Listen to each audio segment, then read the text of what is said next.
Okay. Oh, that is awfully loud. How we doing? Woo! 3 people in the room having fun? Oh, okay. I'm into that. Y'all in the back, I know there's a bar there. There's also a bar. Dinar in the back. What up, man? There's also a bar in the front. If you guys want to talk, we would love to just ask you politely to talk out in the front because this is the Firestarter panel, and we would like to. We've got a really excellent group of artists here, and we want to share some information for those of y'all who want to hear it.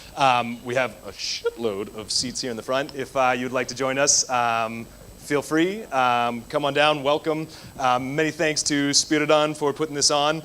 Anyone in this room know what Firestarter Magazine is? Fucking right. That's Spiridon right there. He is the man behind Firestarter. It is the magazine of this community. He works incredibly hard, and I am very privileged to call myself a friend of his. So thank you, Spiridon, for putting this on. Woo! Fucking right. I'm into the energy. We have an awesome panel tonight. We are going to be talking about networking. Similar to what y'all are doing, one of the, well done, you guys. Filling in the front row is what I'm talking about. Very similar to what you guys are doing now, and hopefully what you'll be doing throughout playgrounds. Again, this will only the only time I'll ask this though. If you all do want to talk, please talk in the front room so that we can have a conversation here and give the information to the people that want to hear it. So. All the way down at the end, this is Stephanie Ayut. Stephanie is the biz dev and marketing manager for ArtStation. Anyone in this room on ArtStation? Fucking right. Be sure to talk to Stephanie after the show. Boost your ArtStation profile. It's the coolest thing out there, and it is the way for you to have your work seen. Next to Stephanie, we have Mr. Patrick O'Keefe. Patrick fucking right. Anyone see Pat's talk today? Yeah. Pat is, of course, the art director on Enter the Spider-Verse. Super sweet movie. Next to Pat is Georgie Holt. Georgie is social media manager for Procreate. Everyone in the room used Procreate before? Fucking right. I'm telling you, Procreate is the shit. 2 seats down is Max Berman. Max was an art director and a matte painter. He's worked on Halo and Far Cry and Destiny and Titanfall and just about every other big franchise. He also is my partner in crime with Kitbash 3D. Anyone in the room know about Kitbash 3D? Woo! Family affair, Max. Well, we can do whatever the fuck we want. And next to Max is Paulien Mandos. And Paulien, it's her birthday today. Can we quickly, So Paulien is a concept artist in the games industry, rocking it. And next to Paulien is Mr. Eric Stoop. And Eric is old school concept artist. He worked with H.R. Geiger. He has worked on tons of projects between now and then. He worked at Crytek. He was a producer on Crysis. Super stoked to be talking to him today. So without further ado, let's talk about it. So we have one microphone, so we will do our very best. Gonna have to network a little bit. Thank you, Pat. So Stephanie, let's start with you. Networking is such a basic part of having a career. And at ArtStation, you guys are focused very much on facilitating networking for artists. Can you talk a little bit about the methodology of why ArtStation is doing that and how you help facilitate Artists Connect? Yeah. All right, so why did ArtStation exist? Well, basically, our founder, Leonard Teo, he was very much involved in this industry from the beginning, and he really wanted to help artists advance and find jobs and get out there and get noticed. So that's why he created ArtStation.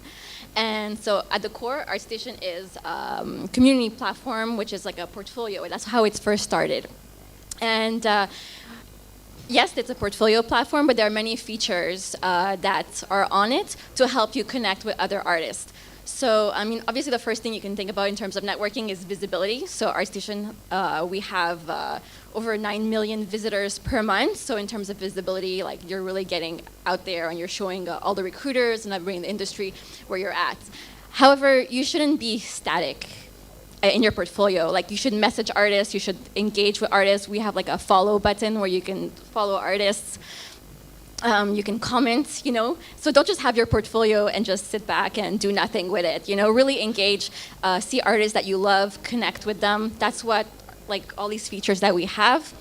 What else can I say about what we do at ArtStation? There's so much.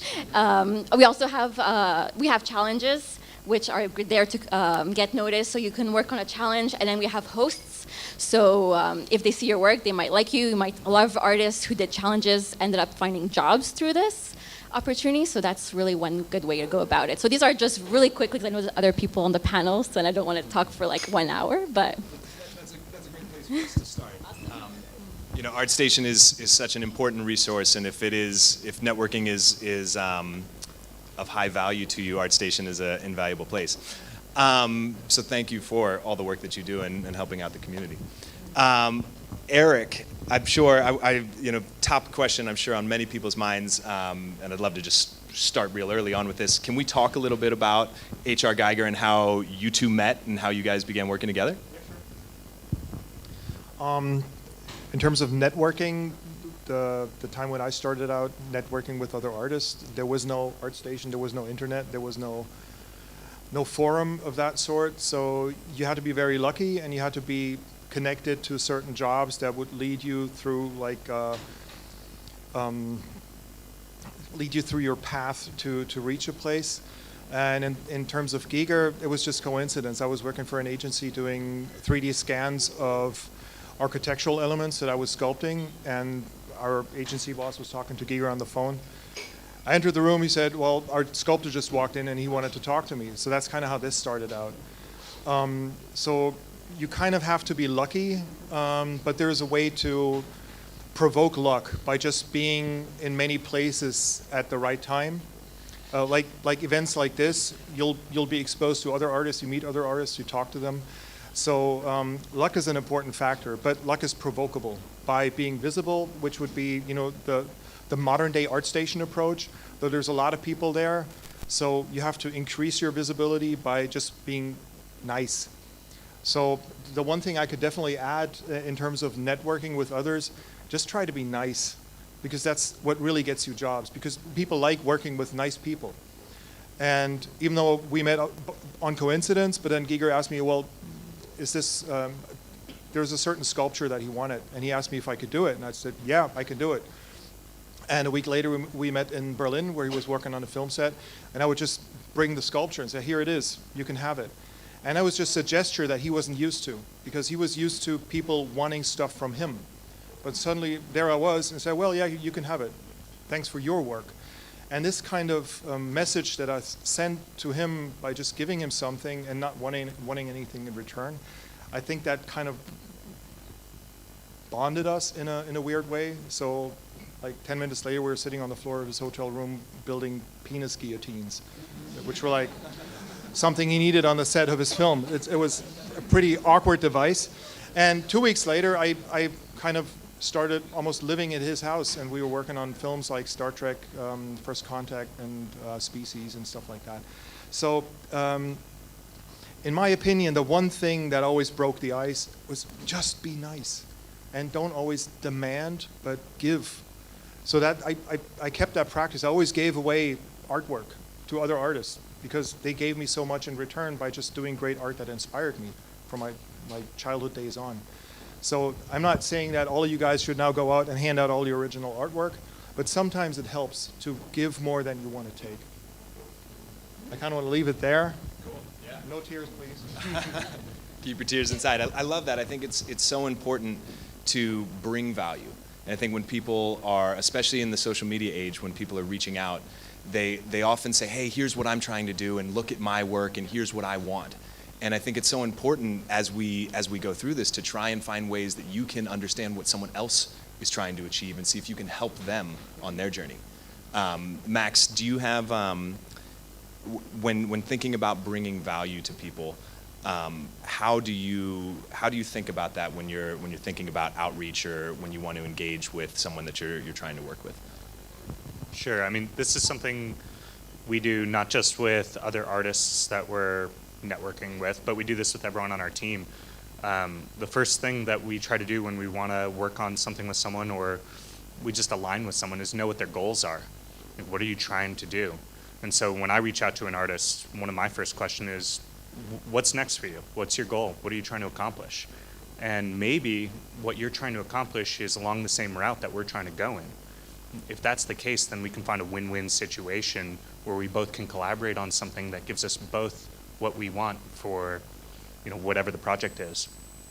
So I think, understanding what everyone's goals are, we try to do it with our team too. Everyone at Kitbash, one of our main principles is everyone knows each other's goals. And if you walk into our office and you ask someone what everyone's goals are, they could repeat it back to you. So I think if you're going to bring value to someone, you have to know what kind of value is actually important to them. I think, Cool. Georgie, speaking of bringing value, you at Procreate are so prolific in first making a tool that has been useful to millions of artists out there. But you in particular, and Nate, you guys are at all of these events, and you're running the enormous social media following that you guys have. And I find every big artist I know loves you guys and loves communicating with you guys and loves working with you and loves the value that you guys bring to them. Can you talk a little bit about how that's a deliberate process for you guys and how do you strategize around that? Yeah, absolutely. So we at Procreate recognize that it's you guys completely who make our tool, and we believe that you should own the tools that you use. So we find a lot of value in coming to these events and chatting to you guys and getting the feedback to make our tool better for you. So it's really important for us that we get to meet everyone and that we get to talk to everyone. And on social media, I take the same approach with that. Everyone who messages us gets a response. We try to make it feel a bit like a family in a way, I guess. Yeah, as much as we can. I've just kind of frozen up here, honestly. Hey guys, this is my second panel ever. You're doing great. So, having a good time. Having a good time. Tell me about how it's the artist tool. Yeah. So Procreate being an artist tool, our software started kind of in 2011 when our founder James Kuda decided to make a tool for artists. He was an artist himself, is an artist himself. So our base is really making something that you guys can use. Nah, I'm lost. Okay. I'm good. Here, I'll give it back to you. You guys are so often, I think, one of the companies that really understands that. And that is seeking to make something for artists. And when, literally every single person from Procreate I've talked to says that. We are the for artists tool. All of the other softwares are making things for all different types of people who are working in the digital space, but you guys are making things, you want to be the best tool for artists. And I see that in the way that you interact with, all the artists on stage, but then at just about every convention I've been to or festival I've been to, you guys have a presence there where you're giving things to artists and you're showing people. And I've watched Nate do literally 1,000 different demos, and he brings the same energy to each person. And when you talk about, or when you think about as a unit, strategizing for how do you want to connect with artists who are out there and have big social media presences, because obviously that's a win-win, as Max was saying, for both of you guys. Yeah. How do you approach that, and how do you go about connecting with an artist? So events are a really important part of that. We do a few events per year. So this year we did IFCC, we went to San Diego Comic-Con, and then we did Lightbox Expo, and we're doing Eindhoven and Berlin. So for us, I think it's really important because we're in Australia, so it's a fair way away from all of you guys. There's not a huge digital art network in Australia. So for us, being able to go overseas and network with you guys directly and meet you guys is so highly important. And I think that it's actually really important for artists in general in the community as well, not just from us from a business perspective, to actually get out to these networks, events, and meet everyone and talk to people. There's only so much you can do kind of from your own home with your social media network and sitting behind your computer and commenting and liking. I mean, it's still important to be involved in that way and engaged, but if you can get in front of someone and chat to them, I think it makes all the difference. You can really kind of make an effect on people. Yeah. Speaking of getting in front of people, Pat, you have worked in a number of different studios. Most recently, you've been at Sony, and you've been running a team to where you're in the room with them, which is fundamentally different than some of the other artists here who are freelance. Can you talk a little bit about what it's like to lead a team, and how do you connect with artists along the way, and how do you help someone out through the tough times, or how do you champion in someone who's on a roll? Sure. And what I was trying to do there was order a beer, Bastian, so, okay, thank you. Communication is the key to leadership. Oh, that was 2 beers. I'll make that 3. 3 beers, Bastian. You're running up quite the tab. Is this a leadership demo? Yeah. Direction. You want to give people clear direction. Okay, so sorry, the question was how do you lead a team, artists going through different things? Okay, artists, I was taught at an early stage in my career from art director at Electronic Arts named Ian Millam that artists are like actors. You need to cast them for the role they're going to play. So while looking at artists, I always look for what are an artist's strengths. But as I start to build now a team that is going to not just make one film or one game or one commercial, but years and years of work together, as I try to assemble a team I'm going to use for decades, is not only what are these artists' strengths, what roles can they play, but what roles do they want to play? And I sort of make this informal agreement with them saying, look, you're great at doing this now, and I understand you want to become great at doing this eventually. Let's work together on the eventual, but on the day-to-day, what I need from you now is to prove your everyday, what you're good at now. That's what I'm hiring you for. But if I want to keep artists around for the next decade working together, which is the strength of any director or art director, is always the people working with them, the team that is actually creating, producing the work. If I want to retain those people for years, it means inspiring them. It means showing leadership through example. So I'm always making sure that I'm never giving them all the work to do. I'm showing them how to do the work. We're working together. We're working through the process. If they have a problem, they can come to me. I'm a collaborator with them. And then I'm working with them on the things they want to do. And when I see the opportunity for one of them to step up to their goals, maybe it's a prop designer wants to become a background painter, I'll find the right background for them and encourage them and give them the learning. It's always about setting people up for success. Their success is my boss's success, and success continues to roll up. It's the failures that end up landing on yes. All right, what do we got here? Loosen your tongue. So encouraging artists to develop their skills and setting them up to make sure that they hit their goals, but always being realistic with them. When you're in the middle of a film, there's very little time for me to take a chance on an artist on doing something that they don't have any history of doing. So we might do like homework assignments or I'll critique their work and encourage them to get better at something, but there's a reality to it all as well, which is the production has to move forward and the work needs to be done. And I think being honest with artists in that way it helps them understand where they are at. And yeah. We got beers right here. Yeah. All right. Cheers, to everybody. Yeah. Don't worry. We'll make use of that one. I just had to answer the question. I know there's a lot of like ordering alcohol in the middle of there. But I think as every artist, it's important to know. As every artist, it's important to know where you're at and where you want to go. And for anybody in a leadership role, it's important to understand that as well and encourage people, because if you just hold them in the position they're in a holding pattern, they're eventually going to break out and want to leave. And as I've realized as I transition into a more directing and art directing role, that crew, those people are exactly where the success comes from. It's not the executive producers, it's the people on the ground floor doing the actual work.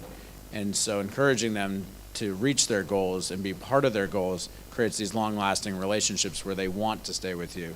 They want to continue to work with you because they know that you're fostering a relationship in a situation in which they'll do the work they think is their best work and then the work that they never even thought they could achieve. It seems a very seamless sort of theme that has already been created here of understanding what other people want. And if you can understand what other people want, then you can help them achieve it. And if you can help people achieve their goals, then you form a team.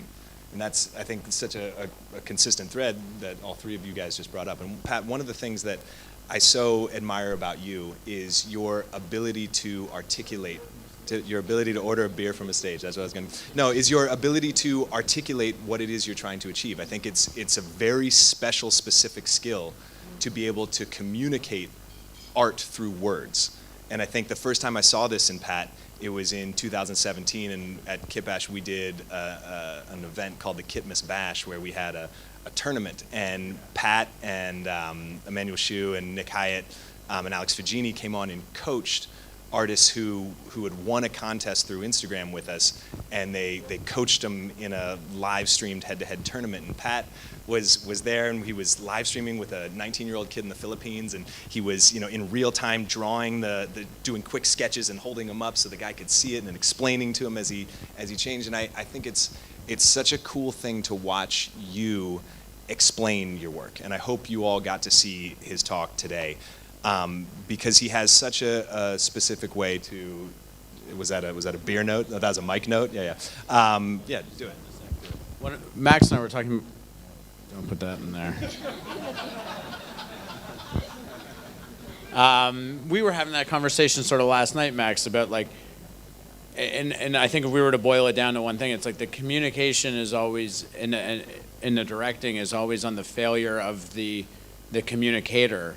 So it's very important that you understand what you're trying to say. Anytime I'm working with a new artist and I'm not getting the results that I had hoped for, the first assumption is always that I've done a poor job directing them. It's not that there's a lack in their skills or their ability to do the job.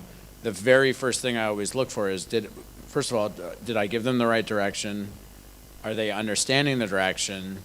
And then is there something, if we've passed both those tests and the work is still coming back in an unclear way, then it's a question of, is there something about a communication barrier, right? Is there something about their education, their previous jobs, their knowledge that prevents them from seeing the world the way I'm seeing? Because that's what we're trying to do as artists, is like the words, you try to be as articulate as possible, but eventually you need to understand, you need to be able to speak the other person's language. Right, and on Spider-Verse, that was a real issue because a lot of people are used to doing things a certain way, and we needed to kind of unteach a lot of people what their language set was, because you'd hand people artwork and they're like, I got you, bro. And then you come back a week later and you're like, I know you think this looks like what it's supposed to look like, but it doesn't quite look like how it's supposed to look. And that kept happening, and what I realized is there was like, it's like speaking a different language. It's not word for word. It's not the literal translation. They're not understanding the way in which they need to be seeing the work. But that all, to bring it back, that all falls on our ability to articulate and making sure people understand what we're saying and not getting angry at people because you, A, can't express yourself properly, or B, there's some sort of social impediment, cultural impediment, previous work history impediment that's getting in the way of your communication. Finding those open communication routes and the way to express yourself is paramount to being an artist in any sort of leadership role, because again, it's those people that are creating the actual artwork. You become more of a composer than a musician in the symphony. And that really translates to every relationship you have in your life. I think there's such power in taking responsibility for your words being understood. And so often do we get angry at someone else for not understanding us, when if we instead took a step back and said, how could I better have reached them? How could I take more responsibility over what I'm trying to communicate to make sure I'm being heard? Yeah, it led to this. I think everyone can hear me. I'm a loud mouth. No, it's above recording. I think that it led to a great piece of relationship advice I heard, which was if you're ever in an argument with your family or friends or spouse or whomever, the artists that you work with, instead of saying like, I don't think you understand, it's always good, and I started to do this with my artists, and now I'm starting to do it in my relationship, is like, while we're arguing, it's very much like, tell me what you think I'm trying to tell you.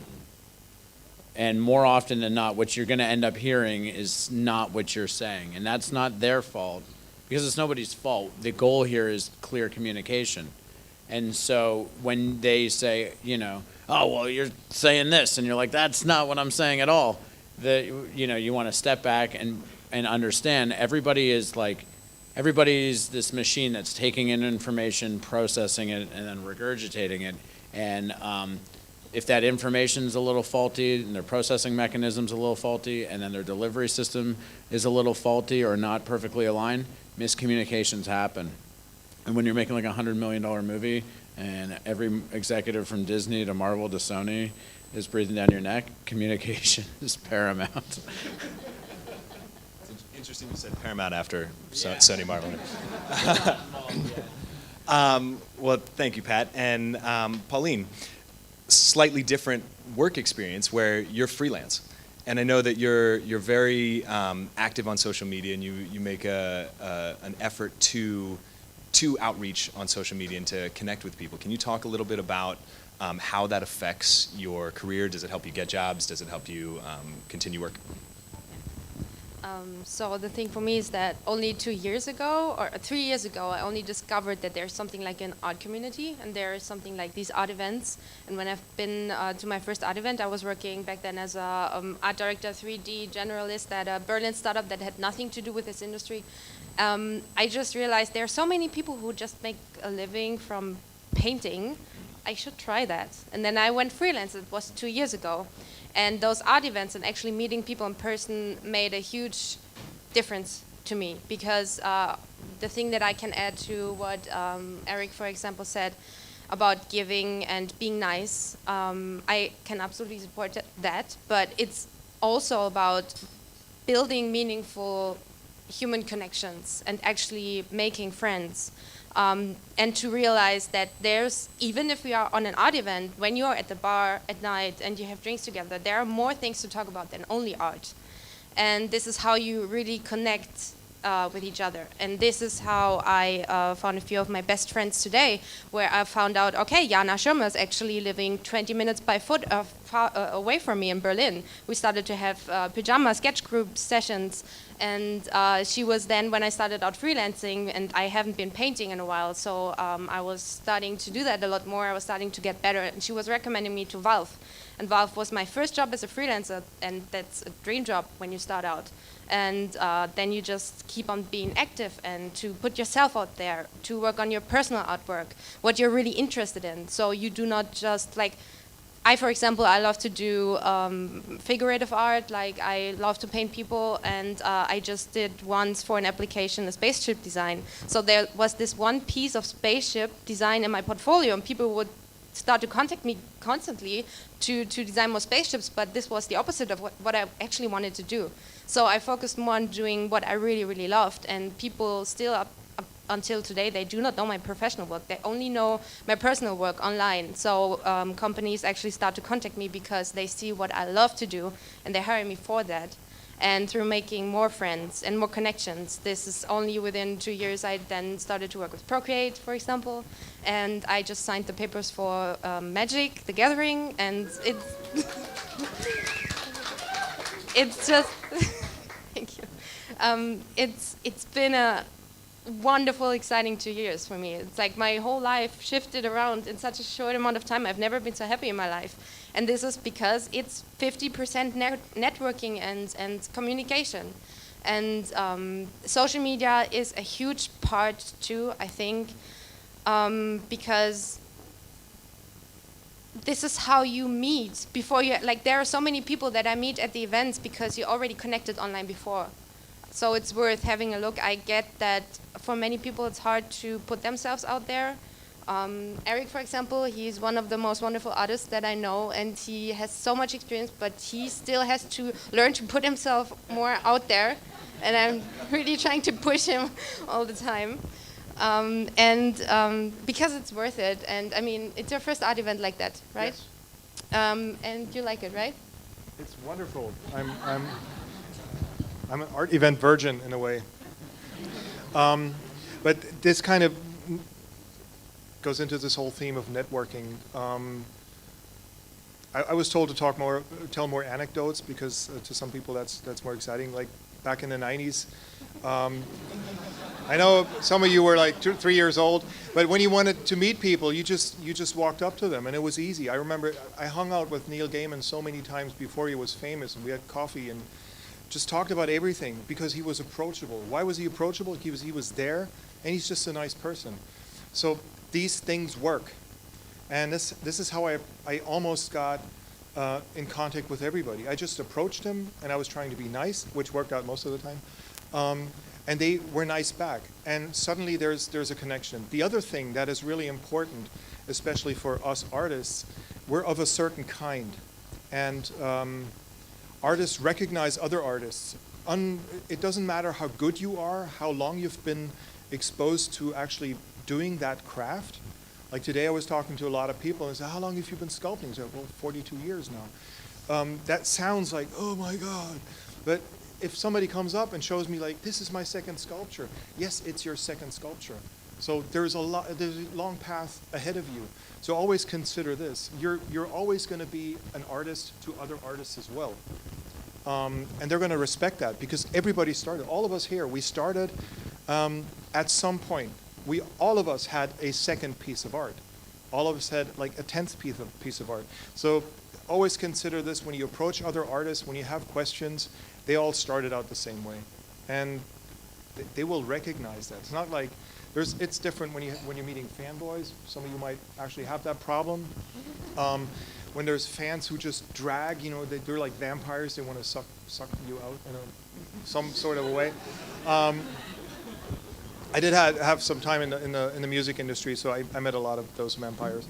But it's this, if you're amongst your kind, that's fine. And you will be respected. At least from my end, I will respect everybody that comes up that has an artistic question, that's an artist, no matter how long they've been doing it. Because this is like, like you said, family, in a way. I'm just going to...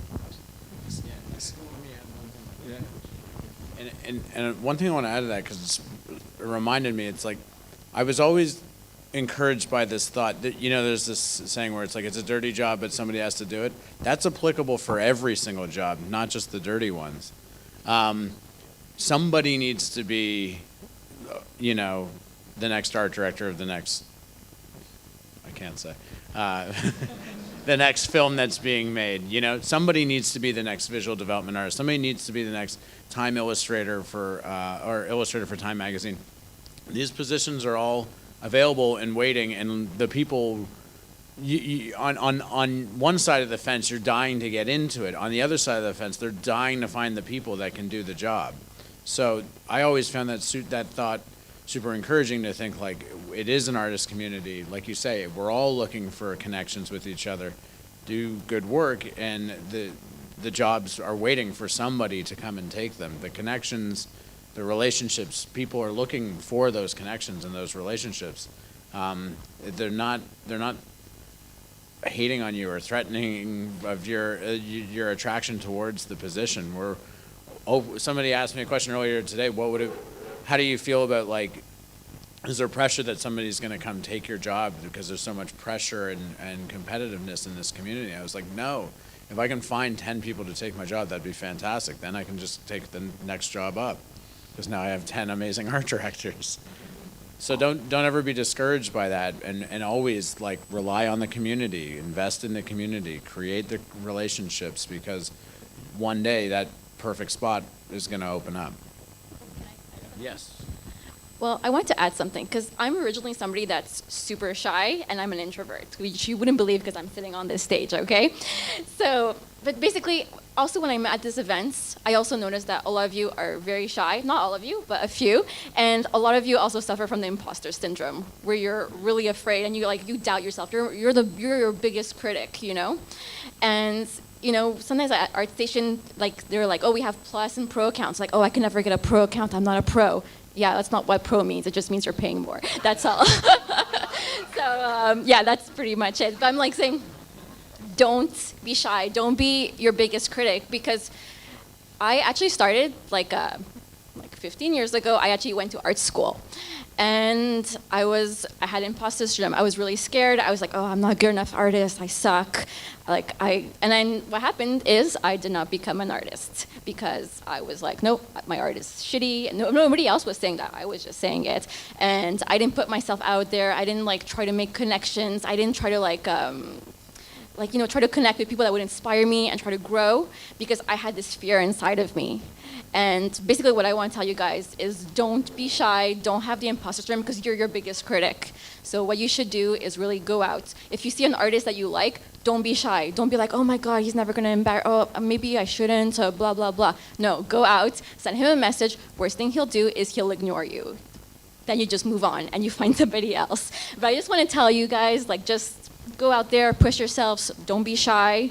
Like, I'm at these events and people are like, no, don't, you have nothing to lose, you know? That's what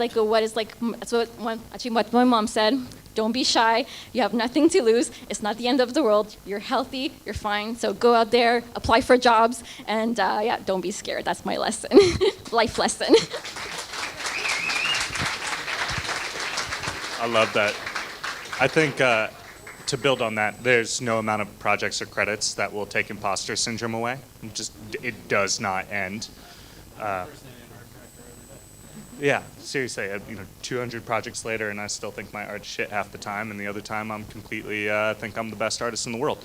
So it kind of goes back and forth like a bipolar person, but being an artist is being bipolar. But talking about what Pat was going after, this idea of not being afraid of other artists taking your job. There's a whole other side to this, which is some artists aspire to have proximity to greatness. You want to be working for Spielberg. And that's such a thing that I constantly hear at these events is, oh, I want to work on the next EA game. But just like Pat was saying, like, these jobs are opening up. There's a new Spielberg opening in probably, like, let's give him the benefit of the doubt, 40 years. We'll give him some time. But someone else, he's got money, he can hold that off for a while. But someone needs to take that spot. So this is one of those things that I really hope to challenge you on is, don't let your aspirations be the proximity to greatness. Challenge yourself to be the next great director, the next great artist, the next great art director.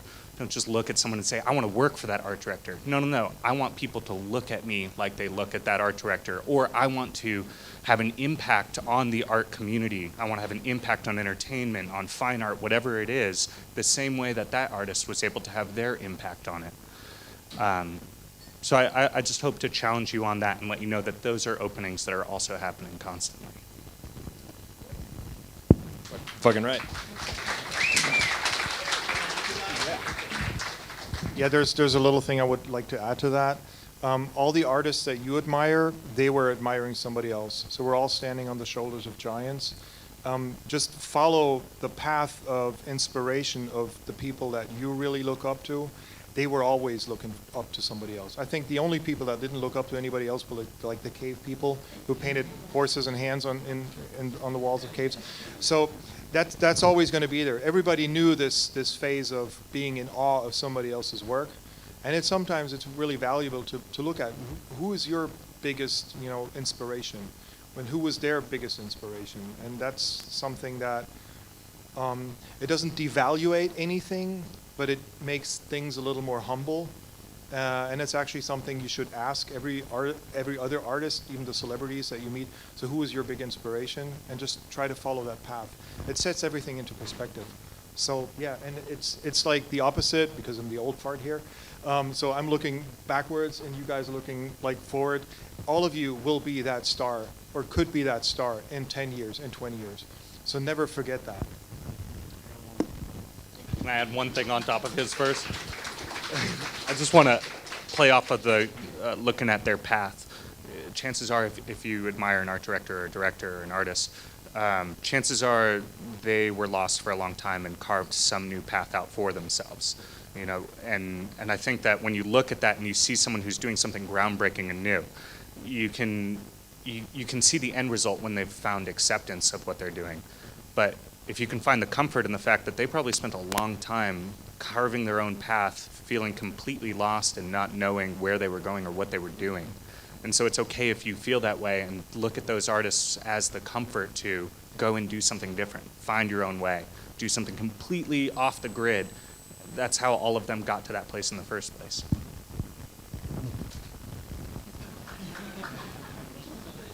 You really touched two people.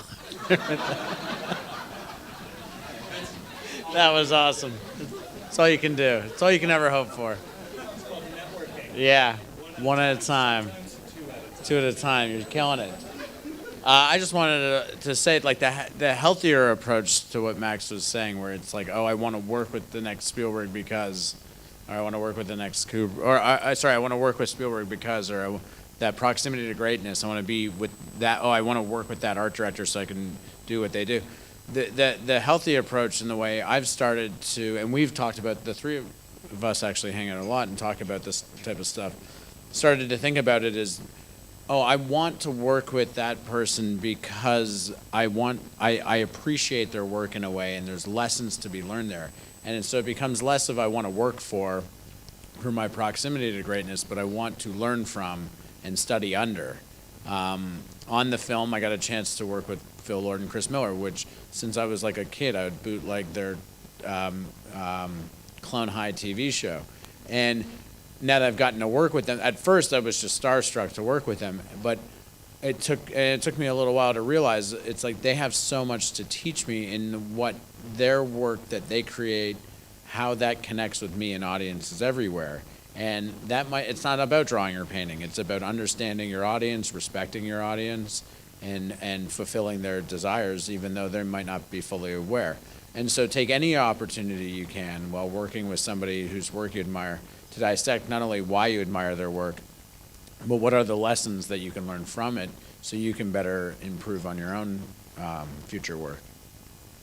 I think that speaks so much to the essence of being human, that we are consistently, from the moment we were born and hopefully all the way to the end, learning from each other. And we're always looking for how do you take something from someone else and monkey see, monkey do better. And I think mentorship is something that's so consistently talked about. Did any of y'all have a mentor that was quite important to you? Would any of you like to talk about how you found your mentor? Sure. All right. I'd rather just talk about the mentor, but Great. I cold called a bunch of studios until one of them picked up the phone. Wait, tell that story first. I went through the phone book and called every VFX studio in LA. There were 200 of them in there, and Zoic, starting with a Z, was the one who said yes. Alphabetically. Alphabetically. So 200 rejections, one said yes, all I needed. Before we go on, that is something that I feel like I've had that conversation probably 25 times today in portfolio reviews when talking to people who are trying to break in and get their first job. And I think it's so important to think about that you can have a career like Max had and get turned down 199 times. But the reason you get to break in is because you were willing to get turned down and call the 200th one. And I think that is so crucial, that everyone who made it faced so much embarrassing failure along the way that we get so many people said, well, I wrote the top 4 game studios in the world, and I heard back from none of them, and so I'm just not going to work anymore. And I think that it's such a consistent feeling amongst greatness that we forget when we just watch the one win. As the audience, we watch their one success, we forget how much failure they endure. So back to your mentorship. Well, Stephanie talked about her mom's advice, so I gotta share mine. She always said, "You're one yes away." And speaking of your mom, Barry's in the room. And she showed up to see our talk tomorrow. Where is she? Somewhere in here. But yes, my mentor, his name was Sid Dutton. He was a oil and glass matte painter, Hitchcock's matte painter. And he was an amazing, very kind person who constantly shared all of his information with me. But he had a sixth sense of humor. And so he would come up behind me as I was painting, and he would just look at it and go, "He's lost the magic." And just walk away. You're like, oh crap. And then he'd come back in the room and go, paint faster, and just keep going. So mentorships are such an important thing. I was actually fortunate enough to have several mentors in my life. He was my first mentor who really took me under his wing and would give me art history lessons, teach me perspective and lighting. I didn't go to college, so he was kind of my professor for everything painting. And it's one of those things I think is so important, not just as starting out to find a great mentor, which is very difficult, but when you find one, you hold on and appreciate them. And later in your career, let them know what the impact that they had is, because that'll bring them more fulfillment than any project. Every time I had some sort of milestone in my career, every couple of years I always try to email my mentors and let them know, thank you for what you've done. You've allowed me to be here today and do this. And then as you get more and more experience, it's important that you then turn around and find people to mentor. And I'm not talking about online class mentoring. You're paying someone to teach you one-on-one lessons. That's great and it's super helpful. I'm talking about one-on-one, you take an investment in someone, a long-term investment into someone else's growth and someone else's learning and success. And that's what mentorship's all about, and I feel like it's our responsibility as artists, as we get success, to take an investment, not just on the community, but on a one-on-one basis. Yeah, I couldn't agree with that more. I think the higher levels of happiness in the human experience are one, growth, and two, contribution. And I think that's what we're all doing here. So much of this career is behind a computer alone. And then you get to come to an event like this and really get to connect with people. And I think to Stephanie's point, yeah,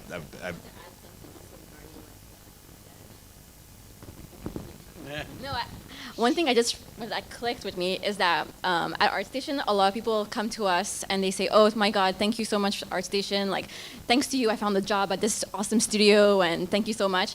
And then they come to us and they're like, oh, we want to find a way to help the community out. And I think that's really awesome that people reach out to us asking us these questions, because then we start thinking, and I'm like, oh, I'm so glad this person reached out. Well, do you want to do a talk at this event?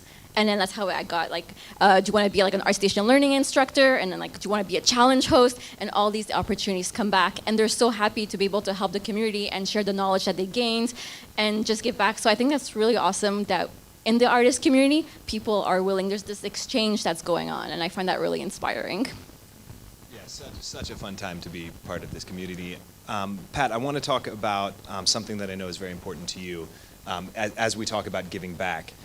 There is an organization that was very special to you coming up, and you now are able to sponsor a student within that organization. Could you talk a little bit about that? Oh, sure.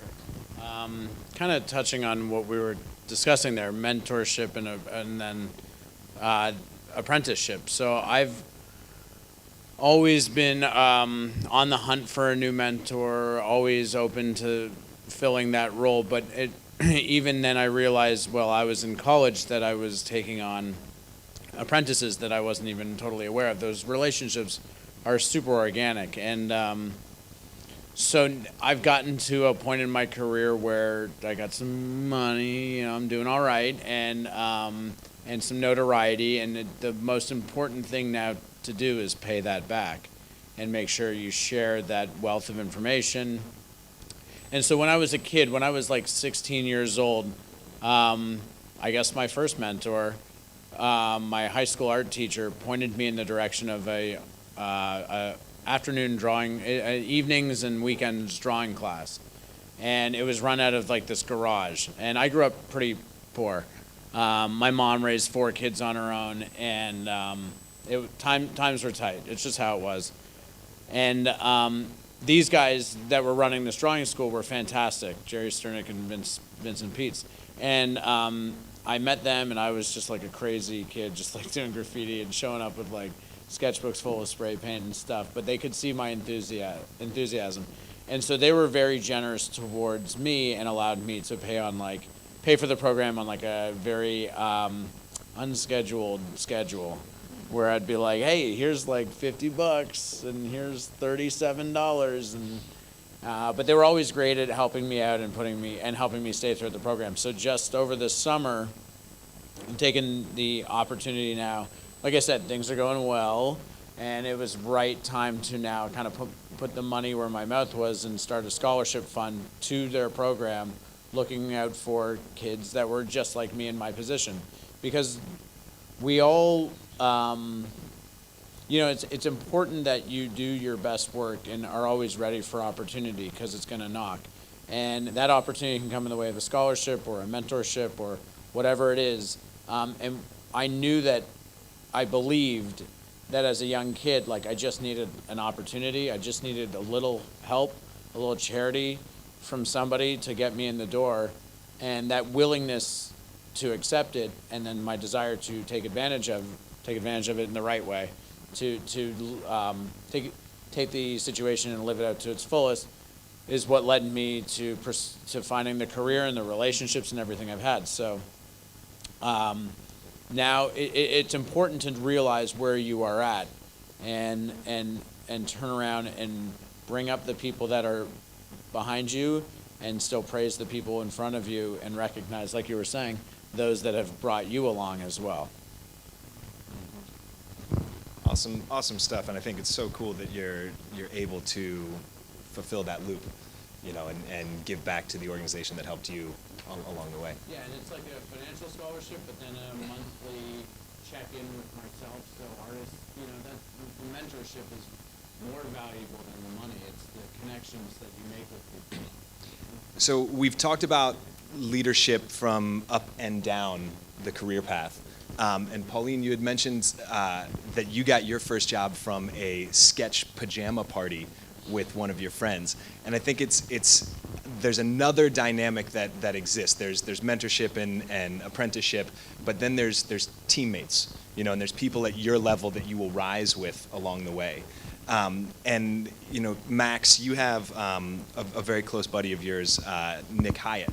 And Nick, at your, Nick was art director. Nick was the art director of Star Wars, and you guys were coming up, and I'd want you to tell the story. But can you tell us just a little bit about being aware of each other in the industry before you guys became friends, and then how you became friends? My goddamn nemesis. For probably about 5 years, every time I lost a job, it went to Nick. And then it became my sole mission to win jobs over Nick. Spent way too much time and energy on that. And it all coalesced or all came to a climax at when J.J. Abrams was going to direct the Star Wars Force Awakens. And half of the people at Bad Robot were my friends, half of them were Nick's friends, and it was a battle of who was going to be the art director on Force Awakens. And it was just between us, and we both were pulling out all of the stops. I was taking people to dinner every single night of the week. It's just he's not going to beat me on this one. He's not going to beat me on this one. And then he beat me on that one. And his first day on Star Wars, he gets into his first briefing, and he sits down at the board table, and a bunch of people go, "Oh, you're Max's nemesis." And so I get an email that day on his first day on the job of, "Allies are better than nemesi, let's grab a beer." Now Nick is one of my best friends. We spent the last 2 weeks running around Barcelona together before I flew over here.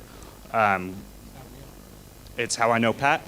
Pat was crashing on Nick's couch when he first moved to LA, and a ton of friends. It's funny, these pockets of friends that you meet to the point where you don't even know you don't remember how you even met someone.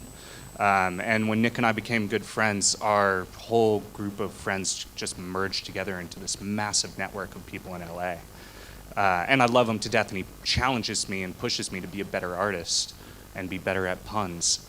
But yeah, so my nemesis turned ally, and I think healthy competition is just an amazing thing. I couldn't be more grateful for that. But to respect and love your competitor and be good friends with them. And we're still competitive as fuck. He had a birthday party this year. It was pretty off the chain. I won't tell him that. Let's keep it here. Next year, though, I'm topping it. Every day. So, speaking of Nick, I needed a demo for San Diego Comic-Con. So then, it was at Banks. And you're like, oh, I think my friend Nick might be available. And then we just went and then we asked Nick, like, hey, Nick, do you want to do a demo? He's like, yeah, sure. And it's because Banks and I talked, and that's how it worked out. And then I introduced Nick to some other people, and I don't know what happened, but maybe he found other opportunities that way. So yeah, that was pretty cool. Let me say my next story. Oh yeah. I'll, Is that Nick's story? I'll super briefly do my next story too. I was living in Montreal and on my way down to LA to meet a friend, and somebody that I worked with in Montreal had worked with this guy Nick, and was like, oh, if you need some weed while you're in LA. So Nick saw my work and saw that I was doing, a lot of these guys do like more photoreal stuff, and I do more like stylized stuff. And he was like, oh, you should really meet a buddy of mine at Sony Pictures. And I went to, so through buying weed from Nick, which I never paid for, he sent me over to Sony Pictures to meet a buddy of his. My kind of current or most recent mentor, Justin K. Thompson, happened to be in the room. He saw my portfolio. This is like 8 or 9 years ago, and I always stayed in touch with that person. So it's all about just meeting people that seem like great people and just going for it. And then we ended up meeting when I moved to LA, and it's like the network grows. Everybody is just like a node that expands into another group of people. Plus, he's got great weed. So speaking of drugs, no, I'm kidding. I think the point here is so pertinent that, you know, look around the room and you're filled with your peers, you know, and everywhere and every part of the creative process is about teamwork, or almost all of it. And what you see so often when we talk about networking and how important it is, there's a line that Tony Robbins says that I love, and it's, who you become is a direct result of the expectations of your peer group. And if you think about that, what that means is you will be like the friends you choose. There's a million different people who say this in all different ways, but what you do and the people you decide to spend your time with will be the people and will be the thing that determines how successful you become, or who you become, or what you do. And so you couldn't be any more on it if you're thinking about who you're spending time with. And there's, you know, oftentimes I find that you come up with people, and sometimes people make the journey with you and sometimes they don't. But it's up to you to figure out exactly who you need around you to become the kind of person you want to be. We are short on time here. I'm getting the signal. But I do, we're looking good. But I don't know what time we were at. honestly, neither do I. It is like noon in LA. I have no idea what time. Well, before we go, is there anything anyone else wanted to add before we wrap this up? Just my advice to everybody in terms of mentorship, just go for it. Many artists are not only available but willing to do it because they had mentors as well. So, and I've actually been doing this a lot as well, being a mentor toward people. And yeah, you're right. The one-on-one is usually the better choice because you can convey your information a lot better. Plus, the way you pick the people that you wish to mentor, they usually kind of reflect you in a way. Like it makes sense if you pick people that that you see yourself in a certain way, at least from the mentor perspective. And the same way, when you look for mentors, look at what you do, because every kind of art you do has to do with yourself. If you don't do character or human art, maybe that's because you fundamentally don't like humans. That's a slight bit of an exaggeration, but actually speaking from experience when it comes to that. Not that I don't like people, but I know people who don't like people who won't draw people. But whatever you do reflects who you are, because you don't do art out of accident. You do because you have to do it. It's an urge. It's something you need to do, and it reflects your personality. And try to find people that reflect that as well. So you find a harbor where you'll have a home in a way. It doesn't always work. Not everybody has time. I was lucky. I had a couple of mentors, which I just approached, and they were like just as baffled as I was that they would actually do it.